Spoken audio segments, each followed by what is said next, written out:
ஆன்மீக நண்பர்கள் அனைவருக்கும் அன்பு கலந்த வணக்கங்கள். இன்றைக்கி நாங்கள் ஆன்மீகம் சம்மந்தமான பதிவில் பார்த்தீங்கன்னா, ஒரே நாகத்தின் கீழ் அண்ணன் தம்பி முருகனும் விநாயகரும் அருளும் அபூர்வ தலத்தை பற்றி தான் நாம் இன்றைக்கி பார்க்க போகிறோம். சென்னையில் இப்படி ஒரு அதிசயமாங்க. அதாவது பார்த்தீங்கன்னா, சவுகார்பேட்டையில் அமைந்துள்ள அருள்மிக்க ஏகாம்பரேஸ்வரர் திருக்கோயிலின் சிறப்புகளை தெரிஞ்சு கொள்ளலாம் வாங்க. அதாவது அபூர்வ சகோதர தரிசனம்னு சொல்வார்கள். அதாவது இங்குள்ள சப்தநாகத்தின் 7 தலை நாகம்னு சொல்லப்படுகிறது. அடியில் முன்புறம் சகோதர விநாயகரம், அதே சிலையின் பின்புறம் பார்த்தீங்கன்னு சொன்னால் மயில் வாகனத்துடன் நின்ற கோலத்தில் முருகப்பெருமானும் காட்சி அளிக்கின்றனர். அண்ணனும் தம்பியும் ஒரே நாகத்தின் கீழ் இருப்பது காண கிடைக்காத காட்சின்னு தான் சொல்லணும்.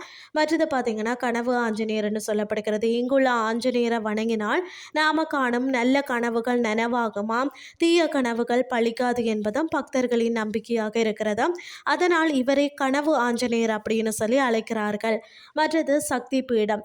அதாவது இங்கு காமாட்சி அம்மன் ஆவுடையார் மீது நின்ற கோலத்தில் சிவனில் சக்தி அடக்கம் என்பதை உணர்த்துகிறாள். அம்மனின் பாதத்தின் கீழ் ஸ்ரீ சக்கரம் அமைந்துள்ளது. சனி தோஷ நிவர்த்தி. அதாவது இங்குள்ள சனீஸ்வரர் அம்மனின் நேரடி பார்வையில் இருக்கிறதால மிகவும் சாந்தமாக அருள் பாலிக்கிறார்.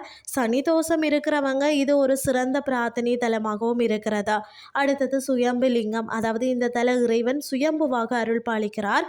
கோயிலுக்கு வெளியே உள்ள லிங்கத்திற்கு பக்தர்கள் தாங்களாகவே பாலாபிஷேகம் செய்து வழிபடும் வசதியும் இருக்கிறதா. பலன்கள் பார்த்தீங்கன்னு சொன்னால் சகோதர ஒற்றுமை பலப்படும், தம்பதியரிடையே மனக்கசப்பு நீங்கி ஒற்றுமை பெருகும், பயம் நீங்கி நிம்மதி கிடைக்கும்.